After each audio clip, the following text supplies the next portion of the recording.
আসসালামু আলাইকুম দর্শক ভাইরা, আমি এখন অবস্থান করছি শরীয়তপুর নড়িয়া শুভ্র গ্রামে। আমার পিছনে দেখতে পাচ্ছেন পদ্মা নদী বয়ে চলছে, অনেক বাল্কেট চলে যাচ্ছে। এখানে আমাদের একটা প্রজেক্ট 2 তলা ফাউন্ডেশন, যার 1 তলা কমপ্লিট হবে। এটা শরীয়তপুরে জাজিরার পরেই নড়িয়া উপজেলায় অবস্থিত। এক প্রবাসী ভাই, লন্ডন প্রবাসী, উনি এখন লন্ডন আছেন। উনি আসছিলেন, কাজ শুরুর পর আবার পুনরায় লন্ডন চলে গেছেন। ইনশাল্লাহ আমরা ওনার প্রজেক্টটা ভিজিট করব। আসুন, আপনারা আমাদের সঙ্গে আসুন।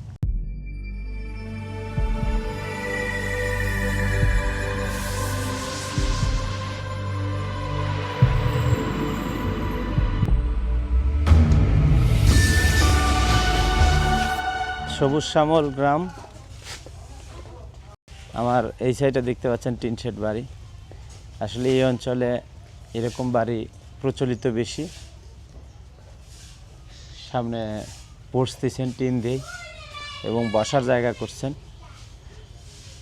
আসলে মুন্সিগঞ্জ, শরীয়তপুর এই অঞ্চলে এটা ঐতিহ্যবাহী বাসা, যে টিনের বাড়ি। আর আমাদের প্রজেক্ট দেখতে পাচ্ছেন চলতেছে, ব্লকের কাজ চলতেছে।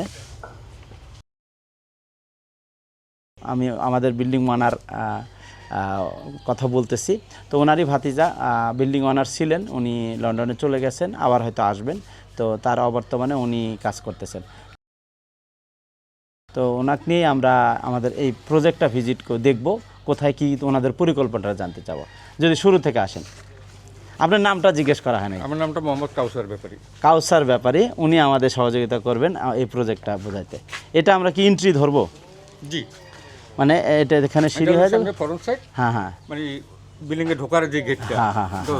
আচ্ছা, ঢোকার পরে এখানে কি পরিকল্পনা? এটা হচ্ছে আমাদের মানে বারিন্দা প্লাস ড্রয়িং রুম বলতে পারেন। ড্রয়িং রুম মানে বসার জায়গা, যেহেতু 2টা উইন্ডো আছে, দুই সাইডে দুইটা, এবং হ্যাঁ দেখা গেছে কিছু গেস্ট আসলো, এখানে বসে কথাবার্তা বললো, সময় কাটালো। আচ্ছা, এখানে এর সাথে আপনি কিন্তু অ্যাটাচড বাথরুম রাখছেন। অ্যাটাচড বাথরুম রাখার উদ্দেশ্য হলো এই যে আমাদের যে গেস্টগুলো আসবে তারা কিন্তু ভিতরে যাওয়া অবশ্যই, হ্যাঁ, ইসলামিক দৃষ্টিকোণ থেকেও এটা, হ্যাঁ, এই কারণে এটা এইভাবে করা, এই ওয়াশরুমটা এই বারিন্দার সাথে আর কি অ্যাড করা এই প্রোগ্রামে। ঠিক আছে, আমরা আগে বাড়ি এই যে প্লেস, একটা আমরা লিভিং স্পেস বা করিডোরের মতো একটা স্পেস পাচ্ছি। একটা করিডোর এখানে মনে হয় হয়তো ওয়াশ বেসিনও লাগা যেতে পারে, এটা কোনো কিছু করা যেতে পারে, বা ক্যাবিনেট ফিক্স করা যেতে পারে, যে কোনো একটা। আচ্ছা, এই যে বাম সাইডে আমরা যেটা চলতেছে, এটা হলো আমাদের একটা রুম, বেডরুম। এটা একটা বেডরুম। আর আপনার এই পশ্চিম পাশে যেটা আছে, এটা একটা বেডরুম। এটাও একটা বেডরুম আমাদের। হ্যাঁ, এটাও বেডরুম হিসেবে ব্যবহার হবে। তার মানে আমরা 2টা বেডরুম অলরেডি পেলাম। দর্শক ভাইরা আসুন এদিকে। অনেক লম্বা, কিন্তু এই জায়গাটা কিন্তু ফ্রি স্পেস, বাচ্চারা মানে বাচ্চারা কিন্তু দৌড়াদৌড়ি করতে পারবে। অনেক বড়, একদম শুরু থেকে একদম লাস্ট পর্যন্ত অনেক বিগ স্পেস এখানে। আর এটাও আমাদের একটা বেডরুম। এটাও একটা বেডরুম। মিস্ত্রি সাহেব, বেডরুমের সাইজ কত? এটা সাইজ লোক আপনার 10 ফিট বাই 11 ফিটের বেডরুম। তাও অনেক বড়ই মনে হচ্ছে, সমস্যা নাই, অনেক বড়ই মনে হচ্ছে। আসুন, এটাও মনে হয় বেডরুম। এটা একটা বেডরুম, এটার সাথে একটা অ্যাটাচড বাথরুম আছে। বাথরুম আছে। আচ্ছা। এটার সাথে অ্যাটাচড বাথরুম। ওকে, ঠিক আছে। কাউসার আঙ্কেল আমাদের দেখাচ্ছে বাড়িটা। আসলে ওনাদের পরিকল্পনায় আমরা করছি কমন বাথরুম। এটা কমন বাথরুম। আচ্ছা, এটা হচ্ছে বাথটব। আচ্ছা, এটা হলো বাথটব। এটা একটা ব্যতিক্রম। আমাদের অন্যান্য প্রজেক্টগুলোতে যেহেতু আমরা লো রেঞ্জের কাজ করি, আসলে ওই রকম হয় নাই সব জায়গায়, অনেকে রিকোয়ারমেন্ট চায় নাই। তো রশিদ ভাই উনি ওনার প্রয়োজনে বাথটাব, এখানে বাথটাবের জন্য বাথটাব একটা রুম আলাদা উনি করে নিচ্ছেন, এখানে বাথটাব বসানো হবে। এবং আমার মনে হচ্ছে যে এখানে আমরা সিঁড়ি আমরা যে দ্বিতীয় তলার যে যাব সেটা সিঁড়ি বাইরে থেকে আসলে ফেসটা এই অঞ্চলে ম্যাক্সিমাম ইনসাইডই থাকে আসলে ইসলামিক রিজনে। হ্যাঁ হ্যাঁ আমাদের এই ব্যাক সাইডটা হলো গিয়ে আমাদের হলো যে আপনার একটা গার্ডেন করার স্বপ্ন, মানে পরিকল্পনা। এই কারণে এই সিঁড়িটা এই সাইড দিয়ে, হয়তো উপরে দেখা গেছে যে সিঁড়ির উপরে একটা ব্যালকনির মতো হবে, ওখানে বসে একটু দেখা যায় যে গার্ডেনের যেই পরিবেশটা ওটা উপভোগ করার জন্য। সিঁড়ির কাজটা আমরা শুরু করে দেব, খুব দ্রুতই আমরা সিঁড়ির কাজটা শুরু করব।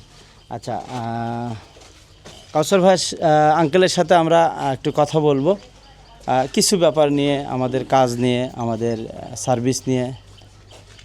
তো আঙ্কেল আমাকে একটু জানাবেন যে এই বাড়ির স্কোয়ার ফিট কত আসলো? এটা আসলে আপনার আপাতত আসলে হ্যাঁ 1265 স্কোয়ার ফিট। আমরা দর্শক ভাই আপনারা জানেন যে 1265 স্কোয়ার ফিটের একটা বাসা 1265 ইন্টু 1050 টাকা করে না? জি। তাহলে আস্তে আস্তে 13,28,000 টাকা, 13,28,000 টাকায় 2 তলা ফাউন্ডেশন, জি, যেটা একটা ছাদ কমপ্লিট, হ্যাঁ একটা ছাদ কমপ্লিট হলো।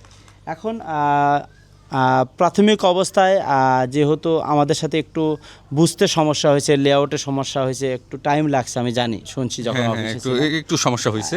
এখন সর্বোপরি ঠিক আছে কিনা আপনাদের চাহিদা মতো লেআউট প্ল্যান, রুম প্লেসমেন্ট যেটা আমাকে দেখালেন, এটা আপনাদের চাহিদা মতো পারফেক্ট আছে? আলহামদুলিল্লাহ এখন এটা ঠিক আছে। যাই হোক দর্শক ভাইরা, যেখানে আমাদের প্রবলেম হয় আমি অকপটে স্বীকার করি, এটা আমার প্রবলেম, আমি স্বীকার করতে কোনো দোষ নাই, ওটা আমি লুকানো পছন্দ করি না।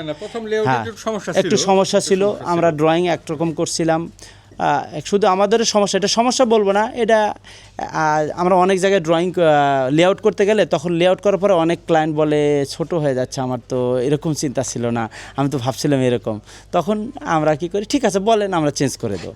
তো তারই প্রেক্ষিতে এখানেও এরকম হয়েছিল। তো ইনশাআল্লাহ আলহামদুলিল্লাহ আল্লাহর রহমতে এখানে আর প্রবলেম নাই, আমরা তার চাহিদা মোতাবেক করতে পারছি। এখন আমি বলবো যে এই যে ব্লক সম্পর্কে, ব্লকটা তো নতুন, আপনারা তো ইটের কাজ করতেন, ব্লক সম্পর্কে যদি একটু বলতেন, কতটুকু বুঝলেন?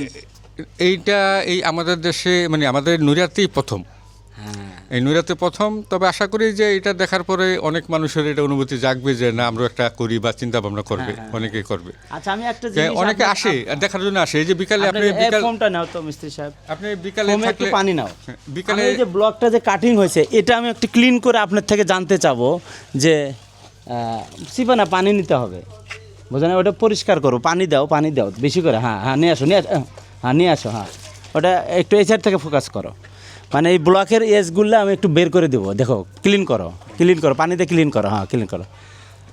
আঙ্কেল কি মনে হচ্ছে, আপনি কি দেখতে পাইলেন? আপনার সামনেই তো। হ্যাঁ এটা পাথর, হ্যাঁ পাথর, এটা কুচি পাথর না, মানে এটা তো কাটলে বোঝা যায়, হ্যাঁ কাটলে বোঝা যায়, এটা যে বালি না, এটা তো তার বাস্তবতা। হ্যাঁ এটা ঠিক আছে। তার মানে কি আমরা এই সম্পূর্ণ বাড়িটা একটা পাথরের বাড়ি আমরা বলতে পারি। আমরা দিনাজপুরের ব্ল্যাক স্টোন ব্যবহার করি, কালো পাথর যেটা রক সেটা ব্যবহার করি, তার বাস্তবতা এখানে দেখা হলো। বাকি কাজ নিয়ে আপনার সিমেন্ট রেশিও, এগুলো নিয়ে রড প্লেসমেন্ট, এগুলো নিয়ে আপনার যে কাজের কোয়ালিটি, বাকি যদি দুটি কথা আমাদের। না বাকি কথা যে আমরা যেই সিমেন্টটা এতদিন ব্যবহার করছি, এখন আমাদের এই সিমেন্টটা চেঞ্জ হবে। আচ্ছা, সমস্যা আমাদের পছন্দের মতো একটা সিমেন্ট, তো আশা করি আপনারা যদি ওই যে আমাদের পছন্দের মতো হোল্ড সিমেন্ট যেটা, হ্যাঁ আশা করি আমাদের যদি এখন বাকি যে কাজগুলি আছে যদি হোল্ড সিমেন্টটা ব্যবহার আপনারা করেন তাহলে আমরা সবচেয়ে খুশি। আচ্ছা ঠিক আছে ইনশাআল্লাহ। আর আমার ব্যক্তিগতভাবে আরেকটি কথা, এই যে আপনি যেভাবে যে সিরাজ সাহেব আপনি যেভাবে আসছেন, এইভাবে যদি আপনি প্রত্যেকটা প্রজেক্ট আপনি পরিদর্শন করেন, মনে হয় যে ক্লায়েন্টের জন্য ভালো এবং কাজও ভালো হবে, মানে দর্শক বুঝতে সক্ষম হবে। দর্শক ভাইরা আমি বলি যেটা এই মুহূর্তে আমি সত্য কথা বলছি, আমি কবে বের হয়েছি বাসা থেকে আমি ভুলে গেছি, হয়তো আমাকে ডেট খুঁজে বের করতে হবে যে আসলে আমি কবে মানে বগুড়া থেকে বের হলাম। তো প্রত্যেকটা কালকে রাত 2টার সময় আসা আঙ্কেলকে আমি ডিস্টার্ব করছি, মানে চলতে মানে প্রজেক্ট দেখতে যে যেখানেই যাওয়া হয় সেখানেই ক্লায়েন্টরা আমাকে হোল্ড করে দেয়, যেতে দেয় না, বেরোতে দেয় না, দেরি করতে দেয়। এই জন্য আর আমি এই শিডিউলটা আমি আসলে পৌঁছতে পারি না, হলে আপনার এখানে হয়তো বা অনেক তাড়াতাড়ি মানে দ্রুতই আমি পৌঁছতে পারতাম। তারপর একটু গাড়িরও একটা প্রবলেম ছিল, সেটাও ঠিক করে দেরি হয়ে গেছে। তো আপনার পরামর্শটা আমি নিলাম, ইনশাআল্লাহ আমি আসলে ব্যক্তিগতভাবে প্রত্যেকটা প্রজেক্টে যাওয়ার চেষ্টা করি। এখন বাকি যদি উপরওয়ালা না রাখে তখন আর যাওয়া হয় না, কিন্তু চেষ্টা, আমার ইচ্ছা শক্তি, চেষ্টা, আমি রশিদ ভাইকে বলছিলাম যে আপনি টেনশন করেন না, আপনি প্রবাসে থাকেন, আমি আপনার প্রজেক্টে ইভেন কি ছাদ ঢালাইও আমি আসবো, আমি আমার আমি আমাকে বলছেন না, আসবো, উনি অনেক সর্বোপরি ভালো মানুষ, কাকা বলে আমাকে বলে যে উনি ভালো মানুষ, উনি আসবে, আমি আসবো ইনশাআল্লাহ, আল্লাহ যদি বাঁচা রাখে আর কি, চেষ্টা করব। তবে আমাদের একটা দাবি আছে, আরেকটা দাবি, মনে করেন আপনি যদি যখন ছাড়টা হবে যদি কাইন্ডলি তখন একটু সময় দিতে পারেন তাহলে আমাদের জন্য একটু ভালো, মানে আমরা খুশি। টিম নিয়ে চলে আসবো ইনশাআল্লাহ, দোয়া রাখবেন, আমি টিম নিয়ে চলে আসবো। তো অনেক অনেক ধন্যবাদ আপনাকে। যদি কোনো কথা আমার দর্শকদের উদ্দেশ্যে মেসেজ থাকে আপনি দিতে পারেন, সারা বাংলাদেশের মানুষ দেখে। আসসালামু আলাইকুম, আমি কাউসার ব্যাপারী, শরীয়তপুর নৈরা থেকে বলছি। আমরা এই নৈরাতে একটা নতুন প্রজেক্ট, এই আমাদের নৈরাতে এই ব্লকের এই সর্বপ্রথম আমাদের এটা বাড়ি। তো আশা করি আপনাদের পছন্দ হবে। তো আপনাদের উদ্দেশ্যে বলছি, যদি আপনাদের পছন্দ হয় আপনারা সিরাজ ভাইয়ের সাথে যোগাযোগ করে আপনারা করতে পারেন, আমাদের পছন্দশীল। অনেক অনেক ধন্যবাদ আঙ্কেলকে। ইনশাআল্লাহ শরীয়তপুরে যেসব ভাইয়েরা আছেন, প্রবাসে আছেন, ইচ্ছা করলে ভিজিট করতে পারেন, যেহেতু নতুন প্রযুক্তি, এসে দেখুন, চেক করুন। হয়তো আপনার অবাঞ্ছিত খরচ, আপনার একটা বাড়ি করতে গেলে অনেক টাকা, ফ্রেম স্ট্রাকচারে অনেক টাকা লেগে যায়, সেটার থেকে হয়তো পরিত্রাণ পাবেন। এবং কোয়ালিটিতেও আমাদের ভালো, ইনশাআল্লাহ কোয়ালিটিতেও আমরা কম্প্রোমাইজ করি না। আপনারা দেখতে পাচ্ছেন সারা বাংলাদেশে আমরা কাজ চলতেছি, ক্লায়েন্টের রিভিউ নিচ্ছি, রিভিউগুলো একদম ন্যাচারালি, আমাদের শিখায় দেওয়া কথা না, এগুলা ক্লায়েন্টের মনের কথা, এবং আমরাও আমাদের আন্তরিকতা আর কোনো কমতি নাই। সর্ব অবস্থায় আমরা চেষ্টা করতেছি আপনাদের বাজেট বান্ধব বিল্ডিং বাড়ি করে দিতে এবং পরিবেশ বান্ধব। আমি ইঞ্জিনিয়ার আহমেদ সিরাজ ছিলাম, এবিটি ব্লক ফ্যাক্টরি, শরীয়তপুর, নড়িয়া। আসসালামু আলাইকুম।